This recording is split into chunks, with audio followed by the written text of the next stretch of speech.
유망하게 보는 업종 중에 하나가 화학주예요. 제가 이거를 베스트 9으로 했습니다. 1위부터 9위까지 중에서 가장 아래로 놓은 이유 중에 하나는 약간의 좀 조건들이 조금 더 겹쳐야 됩니다. 뭐 지금 당장 바로 이거다 라 말할 수는 없는데, 지금 흘러가는 어떤 돈의 흐름들을 봤을 때는 화학주가 많이 오를 수도 있겠다 라고 생각을 한 거예요. 하지만 여기서 몇 가지 조건이 좀 더해져야 된다는 점 전제로 이야기를 드립니다.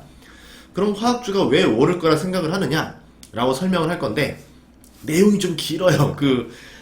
앞단의 설명이 좀 기니까 그래도 좀 잘 참고 들어주시면 감사하겠습니다. 첫 번째는 호주와 중국에 대한 관계 때문에 그래요.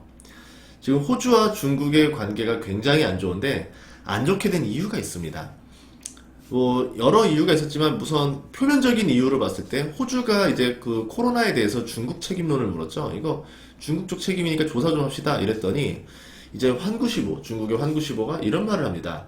호주는 중국 신발 밑에 달라붙은 껌 같은 나라다. 우리가 돌로 문질러 줄게 라고 하면서 보복성 발언을 했어요. 깜짝 놀랄 일이죠. 그런 다음에 이제 중국은 어떤 걸 요구했냐면, 코로나 조사, 화웨이 퇴출, 그리고 대만이나 홍콩, 위구르 지지 같은 호주가 지은 14가지 죄, 그리고 호주가 하지 말아야 될 것들을 포함해서 한마디로 뭐냐, 중국에 반대하는 전략을 짜지 말라라고 전달을 합니다. 그러니까 뭐냐면 이런 거예요. 너희 중국 물건 많이 쓰고 중국에서 많이 물건을 팔고 있으니까 경제적으로 서로 연관이 깊은데, 이렇게 지금 하지 않으면 경제적으로 큰 타격을 주겠다. 한마디로 무릎 꿇어라. 뭐 이런 얘기를 했어요. 예, 그랬을 때 스콧 모리스 호주 총리는 이런 판단을 한 거죠. 경제적으로 우리가 타격을 받을지언정 호주의 가치와 주권이 무역에 달린 문제는 아니다. 결국 중국의 무역에 압박에 굴하지 않았습니다. 하지만 이제 어떻게 했냐? 중국은 그럼 이제 한번 본때를 보여줄게라고 하면서 무역 압박 공세를 강화하죠. 예를 들어서 뭐 소고기, 와인, 석탄, 그 외에도 뭐 호주라고 하면 원자재의 나라잖아요. 뭐 수많은 원자재들이 있는데 여기에다가 엄청난 관세를 부과해요. 뭐 10% 정도 수준이 아니다. 그냥 뭐 80%, 100%를 때려버립니다. 한마디로 사지 말라는 얘기죠. 뭐 안 팔리게 만들어 주겠다라는 거고, 거기에 조금 더 더해지면서 뭐 소고기 같은 경우는 아예 수입 중단까지 내리면서 아주 경제적으로 괴멸을 하려고 해버렸는데, 이게 또 상황이 달라져요. 막상 했는데 괴멸이 당하지 않았어요. 그러다 보니까 중국도 이제 여러 가지를 압박을 해야 되잖아요. 이거 단기간에 압박을 해서 빨리 항복을 받아내야 되니까. 그래서 조금 과했는지 한 가지 실수를 범합니다. 이 중국 외교부 대변인 트위터에 올라온 사진 하나가 문제가 됐는데, 호주 군인이 아프간 어린이 목에다 칼을 들이대는 사진을 올린 거예요. 알고 봤더니 합성이었습니다. 이 합성 사진을 외교부 대변인이 올렸다? 결국은 뭐냐면 호주를 곤경에 처하려고 했는데, 결국은 이 사진이 아닌 걸로 판명이 났고 호주는 굉장히 분노했죠. 그래서 호주도 보복을 합니다. 이 신문 일면에다가 어떤 사진을 넣냐면, 그 천안문 탱크 지나가는 사진을 딱 실어버려요. 그래서 전 세계에 보도를 시켜버립니다. 중국이 정말 싫어하는 그 금기어를 꺼내버리는 거예요. 그렇기 때문에 이제 둘은 사이가 이제 좋아질래야 좋아질 수 없는 상황에 간 거죠. 이제 뭐 무역을 떠나서 자존심의 대결로 가버린 겁니다. 여기서 그럼 중국은 어떤 걸 하느냐? 석탄 수입 금지를 꺼내버려요. 석탄 수입 금지를 꺼냈다라는 거는 중국조차도 나도 피해를 받겠지만 너한테 더 큰 타격을 주겠다라고 이제 자존심 걸린 싸움을 시작했다라는 거거든요. 그 결과 어떤 일이 벌어졌느냐? 작년 겨울에 중국 이제 남부 일부 쪽에서 전기 부족으로 셧다운이 됐습니다. 중국 같은 경우는 전기 생산 70% 가까이로 화력 발전에 의존하고 있는데, 뭐 여기에 포함하자면 석탄이랑 LNG가 포함되겠죠. 그 중에서 이제 수입하는 석탄 중에서 호주산이 뭐 28%다, 50%가 넘는다, 뭐 이런 얘기가 있어요. 중국 안에서도 석탄을 캘 수가 있는데, 이 중국산 석탄 같은 경우는 품질이 떨어져요. 발전 효율이 안 나옵니다. 그러면 호주산 석탄 같은 경우는 품질이 좋아요. 효율이 좋아서 호주산을 많이 써요. 대표적으로 우리도 수소를 생산할 때 일본 같은 경우는 호주에서 나오는 갈탄을 가지고 수소 추출을 하거든요. 그만큼 이제 호주의 석탄은 굉장히 가치가 좋다라 볼 수 있습니다. 그런데 이제 이걸 포기하니까 중국 내부에서 석탄 가격이 상승하게 되는 거죠. 뭐 러시아라던가 인도네시아를 통해서 수입을 해오지만 그것만으로는 그동안 수입해왔던 물량을 댈 수가 없으니까 중국 내부에서 석탄 가격이 치솟게 되는 겁니다. 그냥 편하게 호주산 거 쓰면 되는데 안 썼다라는 거죠. 실제로 호주 같은 경우도 그래서 석탄 가격을 많이 올렸기도 했어요. 그러면서 지금 서로 데미지를 주고받는 상황이다 라고 보시면 됩니다. 근데 이제 겨울이 다시 왔죠. 그리고 석탄 가격은 어떻게 되느냐? 올 1월 대비 120% 정도 상승했어요. 그러면 올 겨울에 난리 난 거예요. 그러면 이제 중국 입장에서는 이거 어떡하지? 이거 어떡하지? 지금 대비를 해야 되는데? 라고 하다 보니까 천연가스에 좀 더 손이 가는 것 같아요. 아무래도 석탄을 대체할 수 있는 방법 중에 하나가 천연가스다 보니까 천연가스를 좀 더 수입을 하는 것 같고, 그래서인지 몰라도 천연가스가 뭐 재고 부족으로 지금 허리케인 때문에 가격이 올랐다라고 하는데, 그 수요보다 다른 수요가 하나 더 있다 생각하면 저는 중국이라고 봅니다. 그래서 이번 4분기부터 석탄 가격이랑 천연가스 가격이 계속 더 오르거나 오른 가격이 유지될 가능성이 높다라고 본다라는 거죠. 그러면 화학주에 좋을 수 있다라는 거예요. 이게 화학주가 왜 좋을 수 있느냐라고 이야기를 하는데, 석유에서 화학 물질을 뽑아내는 한국이다 보니까 석탄이랑 대체 무슨 상관이냐고 하는데, 그게 좀 달라요. 석탄에서 뽑아내는 방식을 이제 뭐 CTO, 메탄올을 뽑아내는 법을 MTO라고 하는데, 어쨌든 둘 다 석탄 기반입니다. 그렇게 하는 방법. 우리나라처럼 석유 기반으로 뽑아 올리는 방법을 NCC라고 하고, 천연가스, 셰일가스에서 이제 뽑아 올리는 방법, 그 화학물질을 뽑는 방법을 ECC라고 합니다. 이렇게 세 가지로 나눠져 있어요. 근데 중국 같은 경우는 이제 CTO를 많이 했단 말이에요. 석탄에서 화학물질을 뽑아내는 걸 많이 했었고, 그 덕분에 저가 공세가 가능했는데, 이제 석탄 가격이 많이 올라가니까 예전처럼 그렇게 저가 공세를 하기가 어려워졌다는 거죠. 그래서 가격 경쟁력을 확보로 하는 수출 전략, 그리고 이제 그 어떤 매출 전략에 타격을 받는다, 이렇게 볼 수 있다라는 겁니다. 최근에 유럽 같은 경우도 지금 천연가스 가격이 급등하고 있죠. 뭐 이런 것들 뿐만 아니라 이제 그게 러시아 패권도 영향을 주겠지만, 어쨌든 이런 전반적인 경험을 봤을 때 올 겨울에 천연가스 수요랑 석탄 수요가 떨어지기보다는 더 올라갈 것이라 보는 거고, 그럼 올 4분기에는 이 가격이 올라갔을 때 과연 중국이 그만큼 견뎌낼 수 있을 것이냐, 이런 고민도 해봐야 된다는 거죠. 지금 또 어떤 문제가 있었냐면은, 영국에서 최근에 그런 얘기도 나왔었어요. 제가 이거는 나중에 다음 편에서 이야기하려고 한 것 중에 하나인데, 신재생 에너지의 전략에 약간의 문제가 생겼습니다. 특히 풍력 쪽에서 우리가 예상하지 못하는 상황이 벌어지면서 천연가스 수요가 더 올라갈 가능성이 높아져요. 이제 뭐 천연가스 가격이 더 올라가게 되면은 이게 또 원자력이 더 매력적으로 나오는 거고, 그럼 또 원자력도 나름대로 수혜를 받을 수도 있겠죠. 뭐 그런 연결이 되면서 원자력 관련주라던가 우라늄 관련주 주가도 최근에 강세를 보이고 있습니다. 자, 여기서 조금 더 얘기를 해보도록 할게요. 중국 같은 경우는 이제 관세 공격이 역효과를 냈다라고 했었죠. 이 파산 공사를 했지만 이게 잘 안 먹혔다라는 점.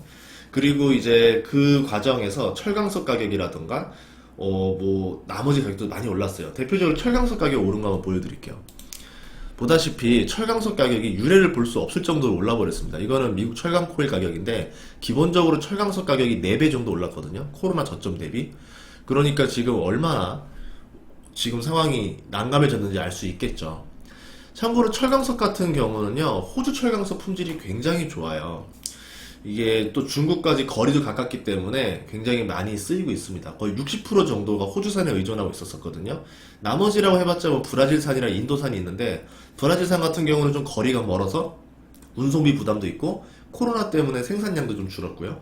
인도산 같은 경우도 좀 분쟁도 있고, 그리고 이제 인도 자체에서도 수요가 늘어나고 있어서 인도산 가격도 올라가고 있었죠. 여기에 지금 호주산이 가격을 이제 올라가니까 중국 같은 경우는 철강 때문에 좀 힘들어합니다. 그래서 이제 중국 철강사를 쪼우는 거죠. 자기네 내부 철강사 쪼아서 이러는 거예요. 조강 생산량 줄여라 라고 압박을 하는데, 명분은 이거예요. 이산화탄소 발생을 줄인다는 명분이지만, 그거보다 철강석을 더 많이 사들이면 사들일수록 철강석 가격이 올라가면은 이 철강사들 자체가 좀 어려워지잖아요. 그러니까 나름대로 쿼터를 부여하는 거예요. 국가가 어느 정도 통제를 해서 그 철강석 가격이 많이 오르지 않도록 조율을 한다, 이렇게 볼 수 있겠죠.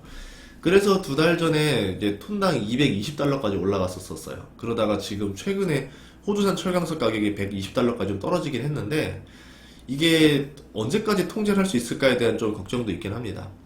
만약에 헝다 문제가 없고 이제 뭐 부동산이라던가 건설, 인프라를 통해서 중국이 다시 또 경기 부양을 하려다라고 하면은 조강 생산량은 정해져 있는 상태고, 그러면은 또 그걸 줄였고, 그 상황에서 국내 철강사들은 뭐 생산량에 대한 부담이 없이 오히려 철강석 가격이 뚝 떨어졌기 때문에 스프레드 마진은 늘어난 상태가 됐고요.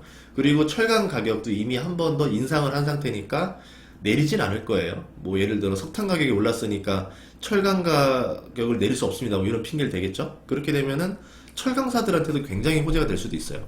뭐 그런 이유인지 몰라도 포스코 주가가 한번 바닥을 쳤다가 최근 들어서 20% 가까이 올라왔습니다. 나머지 철강사들도 고점을 거의 다 회복을 했고요. 이런 이유들도 연동이 되고 있다. 이렇게 보시면 됩니다. 그래서 뭐 철강주 같은 경우도 나름대로 매력이 좀 생기는 것 같아요. 자, 그러면 조금 더 근본적으로 갈게요. 그럼 중국과 호주는 정말 자존심 때문에 싸우는 겁니까? 그냥 화해할 수 있는 거 아닌가요? 라는데 근본적인 문제가 이런 자존심 싸움, 무역 문제가 아닙니다. 근저에서는 굉장히 큰 문제가 있어요. 하나가 뭐냐면 국가 간의 어떤 국방 문제, 군사적인 문제라고 좀 볼 수 있습니다. 이 핵심이 다윈항 때문에 그래요. 호주라는 땅은요, 굉장히 넓습니다. 그리고 인구는 동쪽에 집중되어 있어요. 서쪽에 그나마 도시라고 해봤자 20만 정도 규모가 되는 퍼스가 있고, 북쪽에도 도시라고 해봤자 다윈 정도밖에 안 되는 도시. 그러니까 중소형 도시가 전부고, 나머지는 그 가운데는 큰 사막이 횡한이 있잖아요. 그러니까 이제 호주 입장에서는 서쪽이랑 북쪽에 대해서 조금 약간 소홀하죠. 관리가 소홀할 수밖에 없죠. 그나마 이제 북쪽에 있는 도시 다인 같은 경우는 기후도 달라요. 완전히 다릅니다. 악어가 나올 정도로 굉장히 더운 기후예요. 여기서 조금만 더 위로 올라가면 발리거든요. 발리랑 위도차가 크게 안 납니다. 그만큼 이제 호주는 사계절을 다 가진 나라다. 이렇게 볼 수도 있겠죠. 근데 이 다인항을요, 중국의 한 업체가 4,500억 원 정도의 돈을 주고, 주정부에다 돈을 주고 99년에 임대를 합니다. 이제 그 업체를 보유한 그룹 회장이 중국의 장성 출신이에요. 그럼 생각을 해보자고요.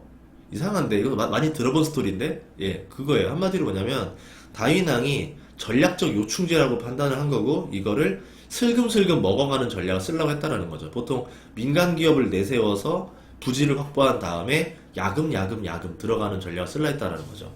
호주 같은 경우도 눈치를 못 챘죠. 주정부가 한 일이니까 관심 없었던 거였는데, 그때 한번 중국의 1대1로 전략 중에 하나가 뭐였냐면 바누아투 섬이 있었어요. 그러니까 여기를 관광지인데 여기에 돈을 빌려주면서 슬금슬금 전략을 하다가, 여기에 바누아투 섬 중에 하나가 지금 빚더미에 얹게 됐고, 이 항구를 중국으로 넘기게 된 상황이 됐던 겁니다. 그러면서 이제 대대적으로 호주 안에서 보도가 나왔죠. TV에서. 그러면서 이거 문제가 있었던 거였구나. 다인항도 문제가 있었네. 이렇게 봤다라는 거죠. 그러니까 어떻게 됐느냐. 이 외교 마찰은 표면적인 이유가 된 거고, 이 다인항을 가지고 서로 지금 어떤 뭐라 해야 될까, 힘 대 힘의 발생이 나왔다라고 볼 수 있어요. 이게 조금 더 얘기를 해볼게요. 다인항이 왜 문제가 되는지에 대한 이야기를 해야지만 좀 이해가 되실 것 같은데요. 중국의 1대1로 목적을 또 들어가 봐야 돼요. 그러니까 화학주 하나 설명하기 위해서 굉장히 지금 밑으로 들어가고 있습니다. 죄송합니다. 그런데 1대1로의 목적 중에 하나는 뭐냐면 해양 패권을 가지는 거예요. 석유 패권과 원자재 패권을 가져가야지만 앞으로 미국과 오래오래 싸울 수 있다는 거죠. 그러면 대표적으로 뭐 석유 패권은 이제 중동으로 통해서 백길로 가져오는 방법, 아니면 이번에 아프간이라던가 뭐 아니면 저쪽 미얀마라던가 이런 쪽을, 뭐 파키스탄 이쪽을 통해서 가져오는, 육로를 통해 가져오는 방법, 여러 가지들이 있어요. 그러니까 원유 쪽은 어떻게 될 것 같은데, 원자재 쪽을 가져와야 돼요. 그러면 남중국해를 기반으로 해서 이 동남아시아까지는 중국이 실력 행사를 해야지만 안정적인 확보를 된다라는 거예요. 그러면 결국 해군력, 미군의 그 항공모함 전단과 싸워야 되는데, 정상적으로 붙어서는 이길 수가 없겠죠. 해군 대 해군으로는. 그래서 어떤 전략을 쓰느냐, 거기에 있는 육지라던가 섬, 항구의 요충지를 점거해서 부족한 해군력을 보완하는 전략을 쓰는 겁니다. 여기에다가 이제 미사일 기지를 설치한다던가, 그리고 해군 보급 기지를 설치하게 되면은 항공모함 전단이랑 한번 붙어볼 만한, 어떤 비벼볼 만한 힘이 나올 수 있겠죠. 스타크래프트로 치자라고 하면은 언더 캐논을 박는 거예요. 계속 그 골목마다, 반드시 지나가야 되는 골목마다 언더 캐논을 박았다. 굉장히 유리한 조건을 가져갈 수 있다. 이렇게 보겠죠. 그러면 미국 함대가 여길 지나갈 수가 없으니까 아무래도 중국도 장기전으로 전쟁을 유리하게 끌고 갈 수도 있겠죠. 뭐 그런 식으로 생각한다라고 좀 추정을 하고 있어요. 그러면 남중국해를 장악하기 위해서 뭘 하고 있느냐? 베트남, 필리핀, 인도네시아 사이에 있는 데가 남중국해인데, 여기에다 인공섬을 만든다던가 아니면 뭐 해군 항공모함 전단을 배치한다던가 이러면서 주변 국가들을 계속 압박하고 있습니다. 군사력으로 압박을 하고 무역으로 압박을 하고 정치 간섭을 하면서 이 동남아시아 전체에서 맹주 역할을 하는 거죠. 그러면서 야금야금 원자재들을 확보하는 전략 이렇게 가지 않을까라고 보는 겁니다. 그럼 여기에서 만약 굴복하지 않는 국가는 어떻게 한다? 힘으로 무역으로 경제적으로 압박을 가하면서 자기 팀으로 들어오게 만든다라는 거죠. 이게 중국 중심의 해양 패권이라고 보고 있습니다. 그러면 어디가 가장 요충지냐? 인도네시아를 보고 있어요. 필리핀이라던가 뭐 베트남도 있겠지만 인도네시아가 굉장히 좋은 요충지를 다 가지고 있어요. 그래서 인도네시아 쪽을 좀 잘 봐야 되는데 특히 인도양을 거쳐 중국으로 오는 백길이 있어요. 1번 백길이 지금 표시된 1번 백길인데 여기가 싱가포르가 있는 말라카 해협입니다. 여기를 잘 막으면 잘 틀어 막으면 굉장히 좋은 보급로를 확보하게 되는 거죠. 그러면 1번 길이 막히게 되면 2번 길이 하나 나오는데 이 길이 자카르타를 통해서 들어오는 협수로입니다. 이 길을 통해서 들어와도 남중국해로 들어갈 수가 있어요. 세 번째 길은 뭐냐면 아까 얘기했던 다위낭을 통해서 들어오는 티모르해예요. 여길 통해서도 들어올 수가 있습니다. 그러면 중국 입장에서는 1번, 2번, 3번을 장악하게 되면 미국 항공모함의 백기를 어느 정도 끊어버릴 수 있다. 이렇게 보는 것 같아요. 자, 그러면 결론을 얘기해 봅시다. 호주 입장에서는 당연히 이걸 주는 게 싫겠죠. 그리고 남중국해에서 지금 인공섬이나 기지를 만들고 있다는 건 뭐냐면 결국은 이 3번 길도 확보를 해야 된다는 게 연장선이라는 거고 여기에 대한 해역, 티모르해에 대한 패권도 분명히 분쟁으로 벌어질 것이다. 아직 당장 다가온 것은 아니지만 슬그머니 다가오고 있는 게 보여지고 있다라는 거고 그래서 모리슨 총리도 지금 잠재적으로 좀 발언을 하고 있는 거예요. 적국이 있다. 이렇게 표현하고 있습니다. 결론이 어떻게 됐느냐? 어쨌든 쉽게 끝나지 않을 거라는 점. 그래서 여기서 어디서 힌트 얻었냐면은 미국이 최근에 한 행동을 보면서 아 이거는 길게 갈 수도 있겠다라 봤다라는 거예요. 어떤 일이 있었냐? 47조짜리 프랑스의 디젤 잠수함 계약이 있었는데 호주가 그걸 파기했죠. 파기하게 된 배경이 뭐였냐면 미국과 영국이 해서 이제 오커스라는 동맹을 맺었어요. 그러면서 핵잠수함 기술을 이틀 뒤에 이전받기로 합니다. 거의 절반 값에 받아서 8척을 생산하기로 하죠. 호주 같은 경우는 파이브 아이즈예요. 미국, 영국, 호주, 캐나다, 뉴질랜드 동맹국인데 여기서 세 개 나라를 다시 뽑아 올려가지고 미국, 영국만 해서 오커스 동맹을 만들었다. 그럼 뭔가 좀 느낌이 오지 않아요? 이거 이상한데? 왜 이렇게 했을까? 굳이? 뭐 제 생각에는 여기에서 영국이 좀 많은 개입이 좀 있지 않았을까 생각을 합니다. 핵잠수함에 대한 기술을 좀 이야기를 해보자라고 하면 미국이 처음으로 핵잠수함 기술을 준 나라는 영국입니다. 1958년이에요. 그리고 나서 핵잠수함 기술을 준 나라는 없습니다. 그렇게 예뻐하는 뭐 일본이라던가 한국한테도 주진 않았어요. 그 다음에 지금 준 나라가 2021년 호주가 두 번째예요. 그리고 이런 말도 하죠. 호주는 특별한 이유 때문에 그런 거고 지금 다른 나라는 줄 생각이 없다. 이렇게 이제 못을 박았어요. 미국이 절대 주지 않는 기술을 호주한테 줬다라는 거고 대체 왜 줬냐라는 거죠. 중국이 해군으로 호주를 압박하려는 의도를 이제 알고 있다. 그러니까 지금 미국이 쓰지 않는 카드, 핵잠수함이라는 카드를 호주한테 부여한다. 한마디로 중국한테 너 3번 구역 내려오지 마. 티모르해 내려오지 말라라고 압박을 한다. 이렇게 볼 수도 있다라는 거예요. 무언의 압박입니다. 그리고 프랑스도 이번에 화를 냈는데 프랑스도 지금 뭔가 어떤 지금 상황에서 프랑스를 챙겨줄 상황도 아니고 프랑스랑 사이가 그렇게 좋지도 않아요. 특히 영국 같은 경우는 프랑스랑 100년 전쟁을 했던 나라이기 때문에 오히려 이번에 프랑스 사태를 고소하다 이렇게 생각할 수도 있어요. 그럼 이거를 왜 디젤 잠수함을 박아도 되는데 왜 여기에 핵잠수함을 넘겨주느냐? 뭐 해군 경험을 통해서 뭐 제가 뭐 잠수함 전문가까지는 아니겠지만 해군 종사자로서 얘기를 하자면 디젤 잠수함이랑 핵 잠수함은 많은 차이가 있습니다. 정말 많은 차이가 있어요. 소음 자체도 다르고요.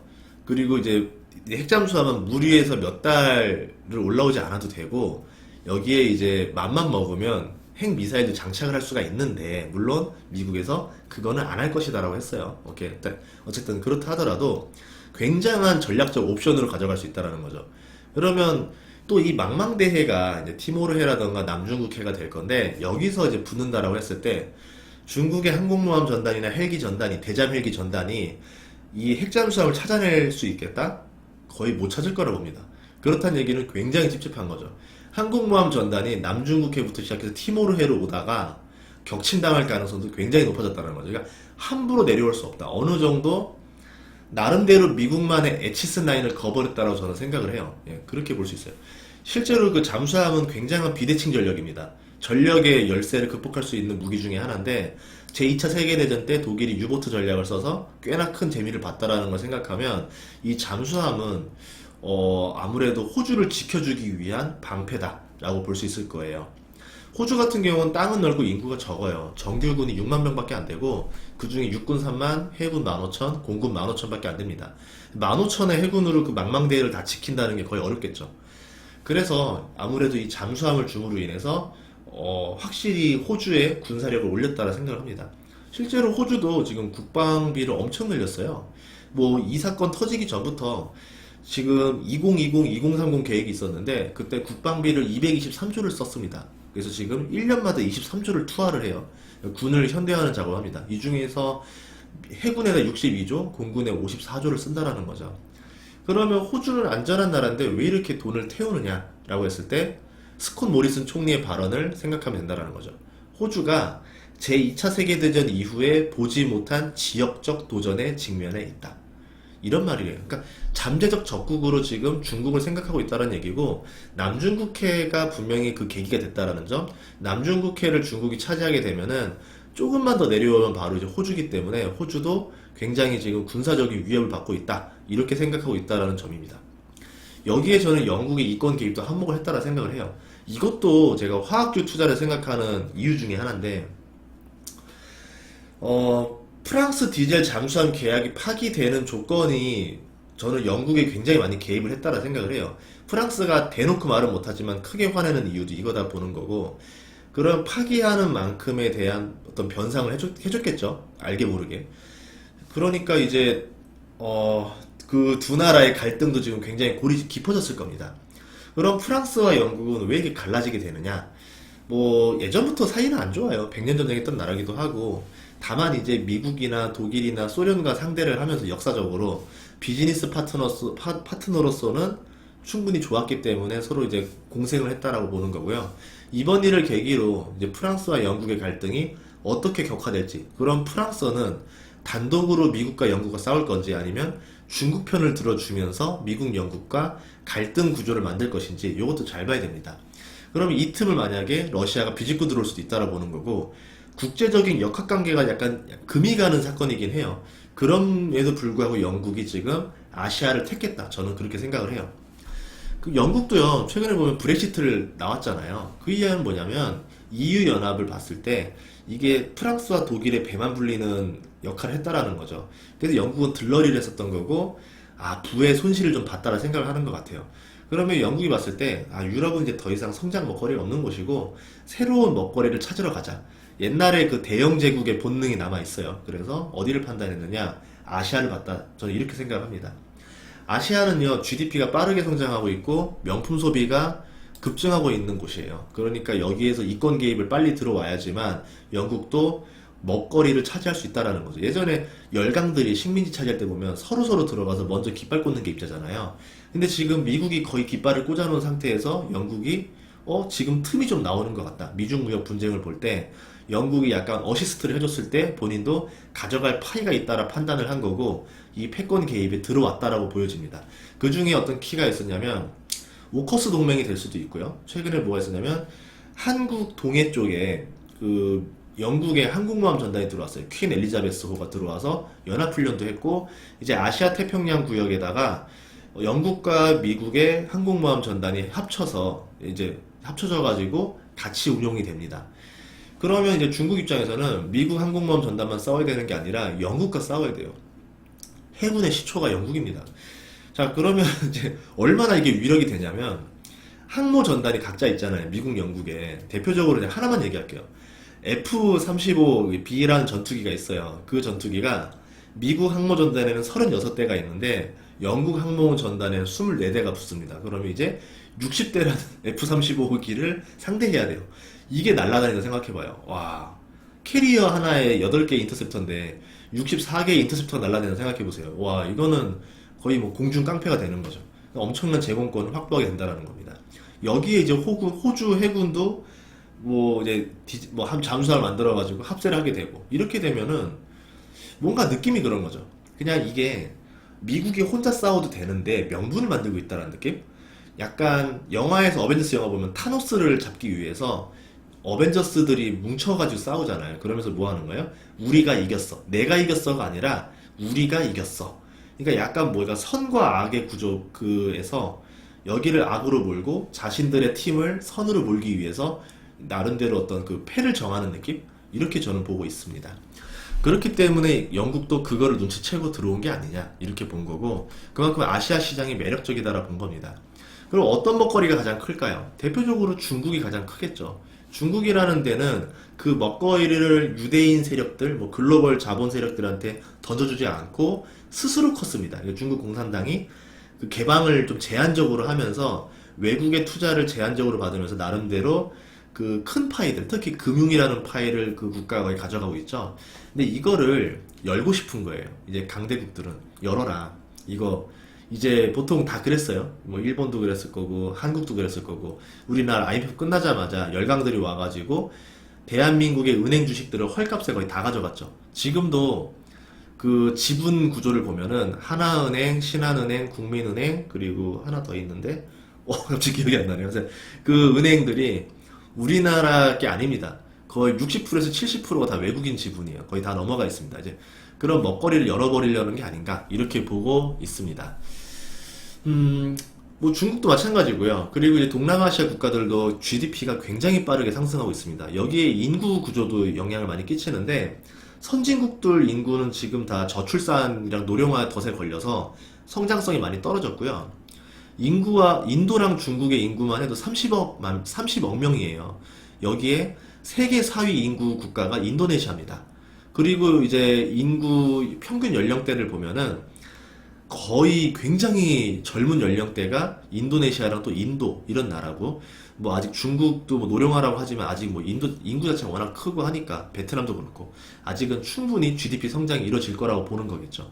그러면 이 아시아 자체만 어느 정도 패권에 좀 들어오게 되면 열강들이라 그래야죠. 미국이나 뭐 호주나 영국 같은 나라들은 먹거리가 있다 이렇게 본다라는 거죠. 그러면 뭐 우리도 봤을 때 아직 이제 시작되는 단계라고 보면은 어디에 투자해야 될 것이냐 아시아 신흥국들에 투자하는 게 매력적일 것이다 이렇게 보는 거예요.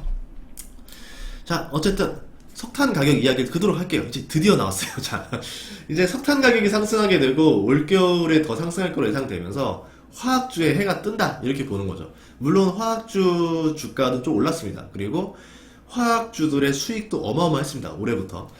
그렇다 하더라도 더 좋아질 수 있느냐? 더 좋아질 가능성이 있다라고 본다는 거예요. 물론 조건이 맞아야 됩니다. 호주와 중국의 긴장관계가 오래돼야 된다. 그러면은 화학회사들은 그동안 보지 못했던 수익을 낼 가능성이 존재한다라는 거고요. 근데 우려가 있어요. 하반기에 경기 침체가 될 거라는 우려 때문에 지금 주가가 생각보다 많이 안 올랐었고, 그리고 또 이제 증설에 대한 우려가 있으면서 주가가 좀 정체되어 있습니다. 그래서 화학주들 보면 PER이 3배짜리도 있어요. 뭐 5배짜리도 있고 굉장히 저렴한 상태다라고 볼 수 있습니다. 그러면 여기서 저렴한데 어떤 문제가 있는지를 봤고 그 문제가 해결될 수 있느냐를 봐야 되는데 그 정도의 문제를 누르면서도 좋아질 수 있는 가능성 중에 하나가 저는 중국과 호주의 외교 문제라 봤던 거고 그 문제가 석탄 가격과 천연가스 가격을 들어 올릴 것이다. 그렇게 되면은 아무래도 모든 화학주가 유리해지진 않겠지만 그 중에 일부 화학주는 꽤 매력 있는 상황이 될 수도 있다. 이렇게 판단을 하는 거예요. 이제 화학에 대한 이야기를 아주 간단하게만 할게요. 이거는 이야기하면 한 1년 동안 얘기될 수도 있어요. 이 구조 너무 복잡해서. 뭐 간단하게 얘기하자면 아까 말한 대로 석탄에서 수출하는 방법, 석유에서 수출하는 방법, 천연가스에서 수출하는 방법이 있는데 중국은 석탄에서 수출하는 방법에 좀 베팅을 걸었었습니다. 예전에. 그래서 CTO 프로젝트라 해가지고 이제 석탄에서 화학물질을 뽑아내는데 뭐 모든 걸 뽑아내는 건 아니에요. CTO, MTO라고 해가지고 이제 비싼 석유보다 석탄에서 화학물질을 뽑아내니까 이제 좀 중복되는 부분에서는 아무래도 중국의 화학업체들이 더 경제성이 유리했었겠죠. 그런데 한국 같은 경우는 석유에서 화학물질을 뽑아내다 보니까 이 NCC다 보니까 나름대로 가격 경쟁력에서 좀 밀릴 수밖에 없었던 적이 많았다라고 봅니다. 그런데 이 CTO가 무조건 유리하냐? 그렇지 않다라는 거예요. CTO 같은 경우는 이 설비 투자가 좀 더 많이 들어가요. NCC보다. 그리고 환경 처리 비용도 많이 들어가는데 6배 정도 더 들어갑니다. 그러면 CTO는 또 단점이 뭐였냐면 이 과정에서 부산물, 그러니까 예를 들어 내가 여기에서 뭔가를 추출해내는 과정에서 뭐 에탄올을 추출해내는 과정에서 뭔가 파생적으로 나오는 것들이 있단 말이에요. BTX 같은 이런 것들이 나와야 되는데 CTO는 그게 안 나와요. 근데 NCC 같은 경우는 여러 가지들의 부산물이 나오면서 그걸 팔아가지고 또 돈을 벌 수가 있다. 경제성을 보완하면서 나름대로 경제성을 맞춰가고 있었죠. 그런데 석탄 가격이 올라버리면 CTO는 매력이 사라지죠. 부산물도 없고 가격은 비싸지고 뭐 저기 환경 처리 비용은 올라가고 얼마나 매력이 사라져요. 그렇기 때문에 NCC가 갑자기 좋아질 수도 있다. 이렇게 본다라는 거죠. 뭐 예를 들어서 뭐 올레핀 같은 경우를 뭐 이야기를 들어보자고 하면 올레핀 1톤 만들 때 4배 이상의 석탄이 필요합니다. 그리고 석탄 가격이 65% 상승하면 재료 가격은 톤당 150달러가 더 올라가요. 굉장히 비효율적으로 되는 거죠. 석탄 가격이 올라갔을 때. 근데 연초 대비 석탄 가격이 120%가 올랐고 천연가스가 100% 올랐어요. 불리해질 수밖에 없다는 거죠. 그럼 여기서 빨리 가격이 떨어져야 되는데 안 떨어지면 안 떨어질수록 중국의 화학업체들은 굉장히 어려움에 직면할 수 있다는 겁니다. 그러면 생각해 보도록 할게요. 천연가스와 석탄 가격이 상승했고 천연가스 공정이 ECC 과정에서 나오는 예를 들어서 뭐 에틸렌 그리고 석탄 CTO에서 나오는 메탄올로 뭐 CTO에서 나오는 메탄올 만드는 에틸렌, 프로필렌 이런 가격들 자체가 고공행진할 수밖에 없다는 거예요. 특히 이제 중국에서 에틸렌 생산 비중 중에서 CTO라 MTO를 만드는 비중이 20%를 차지합니다. 그만큼 아무래도 공급에 차질이 나오거나 가격 인상의 효과가 날 수밖에 없다는 거죠. 그러면 NCC 회사들은 가만히 앉아서 가격 인상 효과를 누릴 수 있다. 뭐 이런 구조예요. 제품이 굉장히 여러 개라서 또 간단한 연관된 제품을 몇 개만 이야기해보자라고 하면 에틸렌으로 만드는 게 폴리에틸렌 PVC가 있었고 프로필렌으로 만드는 게 산화프로필렌, 폴리프로필렌, 탄소섬유, 폴리에스터 수지 뭐 이런 것들이 수혜를 볼 수 있는 것 중에 하나가 되겠죠. 그리고 CTO에서 만들어내는 것 중에서 벤젠도 만들어내요. 중국 CTO는 벤젠 만들어냅니다. 그럼 벤젠을 기반으로 하는 것들 중에서 뭐 BPA라던가 에폭시라던가 뭐 카프로락탐이라던가 이런 것들도 영향을 받을 수밖에 없겠죠. 그러니까 화학 같은 경우는 제품도 많고 공정에 따라서 주력 제품도 다 달라지기 때문에 뭐 여기서 제가 어떤 주식을 사세요라고 말하기 좀 애매하긴 해요. 워낙 종류가 많아서 그렇고 또 공급 우려 과잉도 있어요. 공급 과잉 우려도 있기 때문에 뭐 지금은 매력이 있지만 앞으로 조금 경쟁이 치열해지면서 가격이 인하될 수 있는 것들도 존재한다. 그래서 화학주는 좀 공부를 많이 해야 돼요. 그리고 타이밍도 턴어라운드라서 공부를 많이 한 상태에서 턴어라운드 투자까지 돼야 되다 보니까 아무래도 좀 기관 투자자나 외국인 투자자가 더 유리한 게임이 될 수가 있겠죠. 하지만 우리도 공부한다라고 하면 나름대로 개인 투자자들이 좀 들어오지 않는 나름대로 블루오션을 발견할 수도 있다. 저는 이렇게 생각을 하고 있습니다.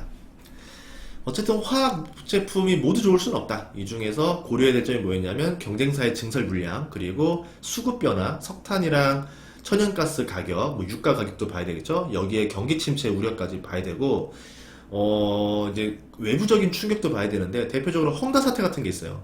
헝다 사태가 심각하게 돼서 디폴트가 나버리고 이게 부동산 경기를 완전히 죽여버리고 아시아 경기를 완전히 그냥 찬물을 끼얹어 버린다. 이러면은 화학주 공부할 필요가 없습니다. 그냥 전체가 급락할 거예요. 하지만 이런 문제 없이 경기 호황은 지속되고 물가가 올라가고 호주와 중국의 갈등이 계속 오래 간다라고 봤을 때는 석탄 가격, 천연가스 가격까지 올라간다라고 이제 거기 전제를 더하면 뭐 증설을 한다라고 해도 일부 화학 제품 회사들은 그래도 매력적인 투자가 되지 않을까, 계속 높은 수익을 낼 수 있지 않을까 이렇게 생각을 합니다. 그렇게 되면은 지금 화학주 전체가 저퍼 상태인데 제가 볼 때는 이 중에서도 적정포로 올라오는 기업들이 존재할 것이다 라고 본다라는 거죠. 복잡했죠. 자 그럼 베스트 픽을 한번 해보도록 할게요. 이게 너무 힘들어요. 자 그럼 뭐 사야 되라고 할 때 솔직히 화학주는 대답 못하겠어요. 이거는 대답하면 큰일 날 수도 있을 것 같아서 그 방금 말한 효과를 볼 수 있으면서 2차 전지 사업에도 진출하는 회사들이 있어요. 뭐 2차 전지라고 해봤자 2차 전지 소재가 굉장히 많습니다. 뭐 양극재, 음극재, 뭐 전해질, 분리막부터 시작해서 많이 있기 때문에 그 중에 한 달이라도 걸치고 있는 화학회사. 대표적으로 롯데정밀화학 같은 경우는 이번에 완전 놀았죠. 주가 많이 올랐어요. 그 덕분에. 그래서 롯데정밀화학 같은 경우 올랐다 해서 뭐 아이쿠야 이런 게 아니라 롯데정밀화학은 놓쳤지만 그래도 비슷한 구조를 갖춘 회사들도 있을 것이다. 찾아보자라는 얘기고요. 뭐 꼭 2차전지 쪽에 다리 안 걸쳐도 돼요. 수소에다 다리 걸쳐도 되고 아마 암모니아가 좀 뜰 겁니다 앞으로. 그리고 암모니아 쪽에 다리를 걸치고 있는 회사도 나쁘지 않다. 뭐 여러 개를 볼 거예요. 뭐 알려진 회사도 있지만 알게 모르게 지금 물밑에서 이거와 지금 다 연관된 것들을 만드는 회사들도 존재합니다. 다만 아직 주가에 반영되지 않은 것들도 있어요. 뭐 그런 것들을 사두면 안정성과 성장성 둘 다 가져갈 수도 있겠죠. 그리고 이제 사업 구조를 봐야 되는데 기초 유분을 다 하는 회사들이 있어요. 뭐 LG화학이라든가 롯데케미컬 같은 경우는 어떻게 보면 안정적이죠. 에틸렌, 프로필렌, 부타디엔, 벤젠, 툴루엔, 뭐 자일렌 6가지 다 하는 회사인데 굉장히 매력이 있죠. 이런 회사에 투자하는 방법도 있습니다. 아, 저기 여천 NCC도 하네요. 3가지 다 하네요. 아, 네, 6개 다 합니다. 그래서 이 세 회사에 투자하는 방법이 있을 거고 아니면은 하나만 집중적으로 하는 회사가 있어요. 판매 비중이 굉장히 높은 90% 이상인 오로지 딱 나는 하나만 일변도로 가겠다 이런 회사들도 있습니다. 대표적으로 하자라고 하면은 나일론 원료의 이제 원료가 되는 카프로락탐이라는 거를 만드는 회사가 있어요. 이게 효성 TNC 계열사인 카프로라는 회사가 있는데 국내 독점입니다. 여기는 완전 이거 하나에만 집중을 하고 있다라는 거죠. 그러면 내가 화학주 투자할 때는 집중하고 있는 기업에 투자를 할 것이냐 아니면은 분산하고 있는 기업에 투자할 것이냐 이거를 보고 결정하셔야 되겠죠. 자, 그럼 언제 팔아야 되느냐? 이것도 굉장히 중요한데 솔직히 파는 거를 고점에 딱 맞출 수 있다라고 하면 그거는 신이겠죠. 이거는 전문가도 못 맞춘다라고 봅니다. 이건 각자의 영역인데 화학주는요 장기 투자용은 아닙니다. 솔직히 말하면 장기 투자용으로 보는 업종 중에서 가장 먼저 매도할 업종이 화학주. 솔직히 장기 투자용도 아니고 이건 그냥 턴어라운드주죠.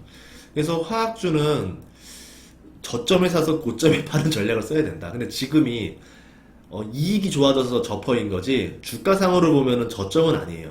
그렇다고 하더라도 역대 고점에 아직 못 간 화학 제품 회사들이 많기 때문에 수익은 역대적인 고점이 나왔는데 주가는 아직 그렇게 가지 못했고 아직 미래에 대한 우려가 좀 남아있는데 이게 해결되면은 역사상 고점에 거의 가던가 그거를 뚫어버리던가 뭐 이렇게 보고 있습니다. 그러면 주가가 적당히 올랐다라 싶었을 때 화학주 같은 경우는 분할 매도로 계속 던져야 됩니다. 이 분할 매도 호흡도 막 6개월 단위로 끊으면 안 되고 한 달 단위로 녹인다던가 하면서 빠르게 나눠서 현금화하는 게 낫다 이렇게 볼 수 있습니다. 뭐 화학주에 대한 이야기를 뭐 더 디테일하게 하고 싶은데 그거는 제가 나중에 좀 이거는 설명하려면 자료 준비가 굉장히 많아야 돼서 제가 한번 다음 편으로 한번 구성하도록 하겠습니다. 그리고 이제 원래 설날에 지금 제가 9가지 종목을 다 찍기로 했는데 시간이 너무너무 부족해요. 그래서 아마 한 4개 정도는 이번 명절에 할 수 있을 것 같고 나머지 5개는 꾸준히 나눠서 올리도록 하겠습니다. 어쨌든 약속은 지키도록 할게요. 여러분들도 주식 공부 좀 하시면서 나름대로 재미있는 여러분만의 진주를 캐시면 좋겠어요. 저도 지금 이렇게 보고 있으면서 진주를 몇 개 리스트로 놓고 있어요. 한 진주 한 10개에서 20개가 있는데 이 중에서 기회가 오는 애는 잡을 거예요. 그렇게 잡으면은 저점에 잡았기 때문에 나름대로 저도 안전마진을 걸고 들어가는 거라 리스크를 해지할 수 있다라 보거든요. 특히 지금 헝다 사태 때문에 증시가 변동성이 심한 상황인데 이런 상황에서는 안전마진을 걸고 들어가야 되지 안 걸고 들어가면 굉장히 위험할 수 있다 이렇게 말할 수 있습니다.